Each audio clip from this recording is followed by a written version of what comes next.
Now we have pop quiz número 2. Do you still have that piece of paper where you wrote down feliz and triste synonyms? Good. Now I want you to put the synonyms that you wrote down in order of intensity and write down also if you know where they're used. If you know, like, for example, one word is used more in Spain or in Latin America, make a note of that too. But the most important right now is to put your synonyms in order of intensity. So I'll give you a few moments to do that. This is my order of intensity for the adjectives that I had, or the synonyms that I had for feliz: contenta, sonriente, alegre. There's not a really big difference in the intensity between these adjectives.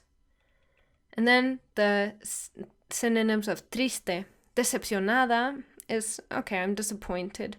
Decaída, I'm feeling down, down in the dumps. Deprimida is like really highly intense, it's depressed, right?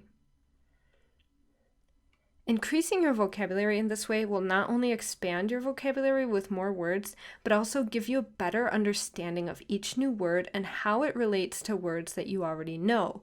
It also makes you sound like a more advanced speaker.